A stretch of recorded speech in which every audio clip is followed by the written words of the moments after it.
ایک بھائی جو کہ شادی شدہ ہے، جب ان کی اپنی بیوی کے ساتھ لڑائی ہوتی ہے تو اپنی بیوی کو ایک دفعہ بولتے ہیں کہ تمہیں طلاق، پھر راضی ہو جاتے ہیں، دوبارہ بولتے ہیں، پھر طلاق، اس طرح وہ بھائی مختلف اوقات، لعنت ہے جی ایسے بھائی کے اوپر، بیوی گئی اس کی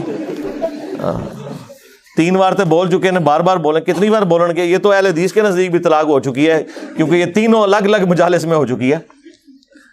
تو یہ جو طلاق والا معاملہ ہے نا، انتہائی ناپسندیدہ چیز ہے۔ ابو داؤد میں حدیث ہے اللہ کو حلال چیزوں میں سب سے ناپسندیدہ طلاق ہے۔ کیوں؟ اس لیے کہ یہ پورے کا پورا اسلامی معاشرہ میاں بیوی کے بانڈ کے اوپر چل رہا ہے۔ طلاق کے بعد بچوں کا کیا بنے گا؟ معاشرے کے لیے ناسور ہوں گے۔ یہاں تو ستیلی مائیں بچوں کا مینٹل ماڈل بدل دیتی ہیں، اور جہاں طلاق ہو جائے وہاں آپ کیا ایکسپیکٹ کریں گے؟ یہ کیا ہوگا؟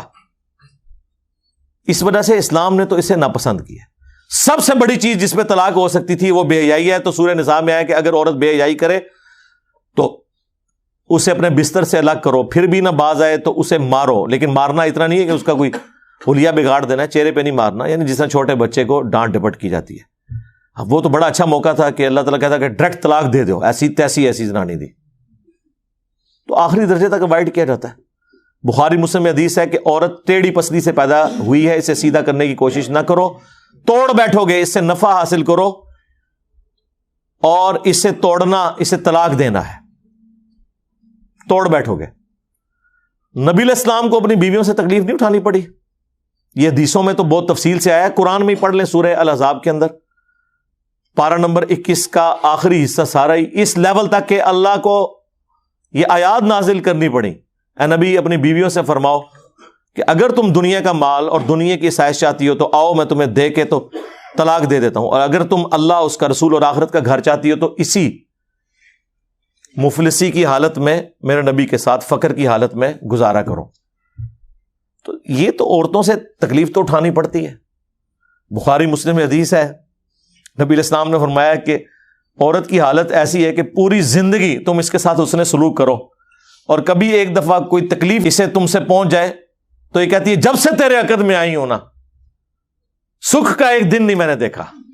یہ بخاری مسلم دونوں میں حدیث ہے، اور یقین کریں اس کا تجربہ بارہا ہم خود بھی کر چکے ہیں، اور جب تجربہ ہوتا ہے تو غصہ نہیں آتا، بس نکلتا ہے صدق رسول اللہ صلی اللہ علیہ وآلہ وسلم۔ آپ رسول اللہ کو یاد کیا کریں، حضور کی حدیث یاد کیا کریں، نبی علیہ السلام کو جو تکلیفیں اپنی بیویوں سے پہنچی انہیں یاد کیا کریں، تو آپ کو صبر آ جائے گا کہ میں تو شاہی کوئی نہیں۔ ہاں یہ ہر جگہ فٹ ہوتا ہے، میں تو شاہی، تسی بھی شاہ کوئی نہیں، ٹھیک ہے نا۔ کمپرومائز کریں۔ مسلم شریف میں حدیث ہے شیطان کا تخت پانیوں پہ لگا ہوا ہے، شام کے وقت سارے چیلے آ کے اسے رپورٹ کرتے ہیں، آج فلاں گناہ کرایا، فلاں سے چوری کروا دی، فلاں سے فلاں کام کروایا، خوش نہیں ہوتا۔ ایک چیلا آگے کہتا ہے آج میں نے میاں بیوی کے درمیان جدائی کروا دی ہے، تو شیطان اسے گلے لگا کے ملتا ہے اور کہتا ہے تو نے اصل کام کیا ہے۔ جس نبی کی یہ تعلیمات ہوں اس کے ماننے والے روٹی صحیح نہ پکنے پر، سالن میں نمک کم ہونے کے اوپر غصہ کھا کے طلاق دیں، تو لعنت ہے پھر ایسے لوگوں کے اوپر جو اپنے نبی کی تعلیمات کو پش دکھائے بیٹھے ہوئے۔ یہ تو نبی علیہ السلام نے باقاعدہ تلقین کی، بخاری مسلم میں حدیث ہے میں اپنے بعد سب سے بڑی آزمائش مردوں کے لیے عورتیں چھوڑ کے جا رہا ہوں۔ یہ اسپیسیفکلی میاں بیوی کے ریلیشن شپ کے اعتبار سے تھا۔ مسلم شریف میں حدیث ہے کوئی بھی مؤمن اپنی مؤمنہ بیوی کے ساتھ بغض نہ رکھے۔ مسلم شریف میں ایک اور حدیث ہے کہ دنیا برتنے کی جگہ ہے اور سب سے بہترین سرمایہ نیک بیوی ہے۔ نیک بیوی سے مراد مطلب آپ کیا سمجھ رہے ہیں کہ کوئی آئیڈیل ظاہر ہے، آپ کیا ہیں؟ یہ دیکھیں نا، لوگ اپنے آپ کو دیکھتے نہیں ہیں، اور وہ لوگ جو لڑکیوں کے کالجز کے باہر اسلامی بہنوں کی خدمت کے لیے کھڑے ہوتے ہیں، ان سے بھی آپ ذرا پوچھیں نا کہ یہ جو عورت ہے اس سے تو شادی کرے گا جس کے پیچھے باہر ہو گئے گا، لعنت بھیجو، ایسا نہیں زنانی منو چاہیے ہے۔ بدماش سے بدماش لوگ جی، کیسی ہو جی وہ 5 وقت نمازی ہو جی، وہ نقاب کرتی ہو جی، پردہ کرتی ہو، تو کیا کرنا ہے؟ ہاں جوڑے تھے پھر اسمانہ تھے بڑے ہیں، لب جائے گی تیرے نال دی تنو. تو یہ دیکھیں کہ آپ جو حرکتیں کرتے ہیں نا, اس کے بعد آپ یہ ایکسپیکٹ نہ کریں کہ آپ کے ساتھ وہ والے معاملات نہیں ہوں گے. آپ جس طرح کے ہیں آپ کے ساتھ ویسا ہوگا.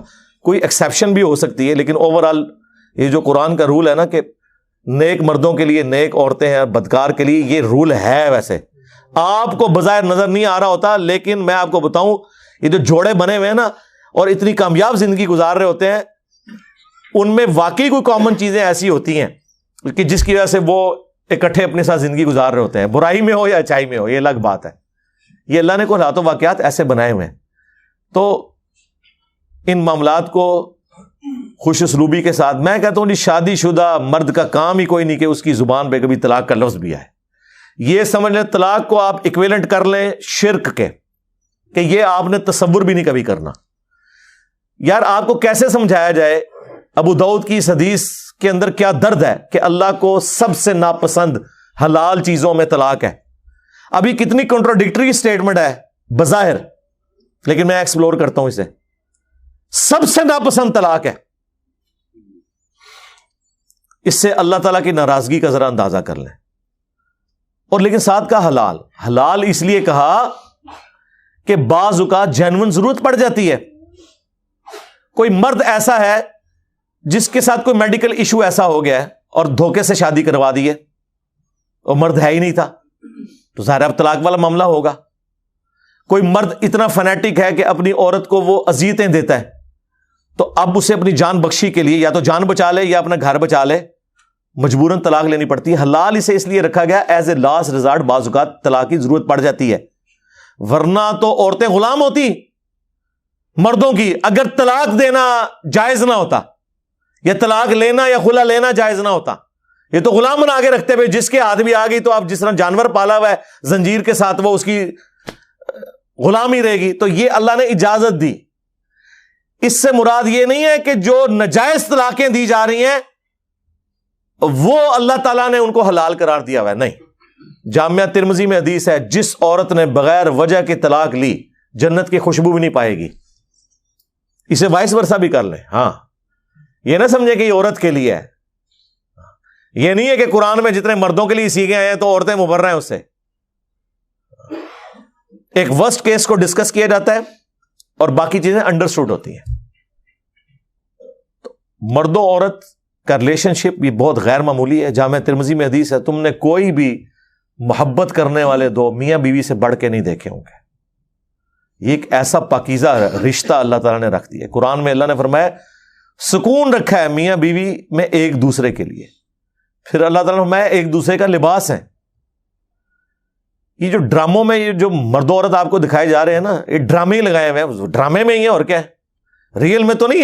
یہ سارا معاملہ اس طریقے سے جو وہ آپ کو جس طرح ایک عجیب و غریب قسم کے جہان میں داخل کر دیتے ہیں.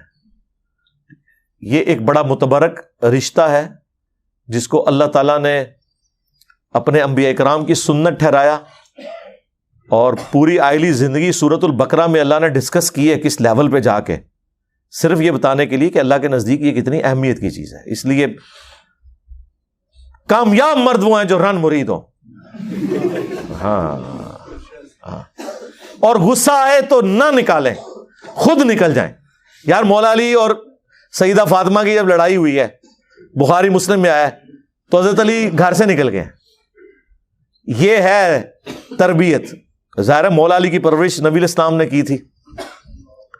تو جب کبھی بیوی پہ غصہ آئے تو یہ جو کتنے ظالم قسم کے مرد اور ساسیں ہیں وہ عورتوں کو پورا پورا دن گلی میں باہر کھڑا رکھتے ہیں. آج کے زمانے میں بھی ایسے لوگ کر رہے ہیں. جبکہ حضرت علی علیہ السلام کا اختلاف ہوا ہے, یہ چھوڑ دیں غلطی فاطمہ کی تھی یا علی کی, تو سیکنڈری چیز ہے.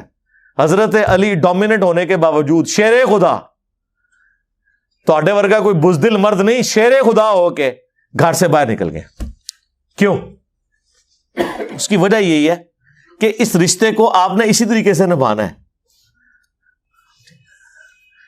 وہ جو بخاری مسلم میں حدیث ہے, نبی علیہ السلام اپنی بیویوں سے 1 مہینے کے لیے ناراض ہو گئے تھے اور گھر کی چھت پہ شفٹ ہو گئے تھے, ایلا کیا تھا آپ نے,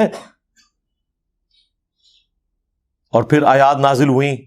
اسی دوران حضرت عمر کہتے ہیں میں ملنے گیا, پہلے تو امہات المومنین اپنی بیٹی کو جا کے ڈانٹا کہ یہ تم لوگ یہ کر رہی ہو.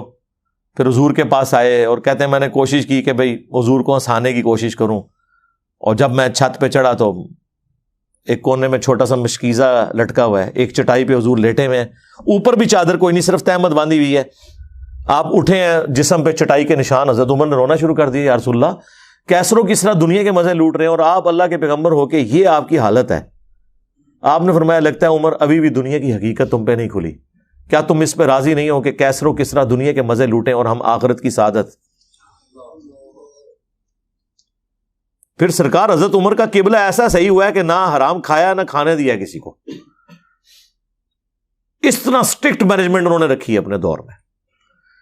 جس نے یہ سارے منظر خود دیکھے ہوں اور اگر وہ واقعی جینوئن مومن ہو تو وہ اسی طریقے سے اپنے پیغمبر کو فالو کرے گا. پھر وہ بخاری مسلم کے الفاظ ہیں, کہتے ہیں میں نے اب سوچا میں حضور کو کوئی ایسی بات سناؤں کہ آپ کا موڈ آف ہے تو آپ ہنسیں. تو کہتے ہیں یا رسول اللہ دیکھیں جب ہم مکے میں تھے کس طرح ہماری بیویاں ہماری یعنی وہ کیا ہم کوئی غلام ہیں, ہاں کس طرح یہ ہماری اوبیڈینٹ ہوتی تھی. جب سے مدینہ شریف ہم آئے ہیں تو یہاں انصار کی عورتوں نے تو اپنے جڑوں کو دبا کے رکھا ہوا ہے. ان کو دیکھ کے ہماری بیویاں بھی دیکھیں کتنی شیر ہو گئی ہیں, اور ہم پہ یہ واقعی جی عرب کے لوگ وہ تو کسی مرد کی بات نہیں سنتے تھے, عورت ان کے سامنے بول جائے چسک جائے. ہوں بھی تسی دیکھ لو اڑے عربی نے کس طریقے سے اپنی عورتوں کو رکھا ہوا ہے انہوں نے, وہ ان کے اندر ایک مزاج ہے. یہ کوئی ان کے لیے تعریفی جملے نہیں ہیں, یہ ان کی عادت بتا رہا ہوں. لیکن اسلام نے کیسا انہیں مغلوب کیا کہ وہ اسلام کی وجہ سے پھر بیویوں کی ساری چیزوں کو ٹالریٹ کرتے تھے.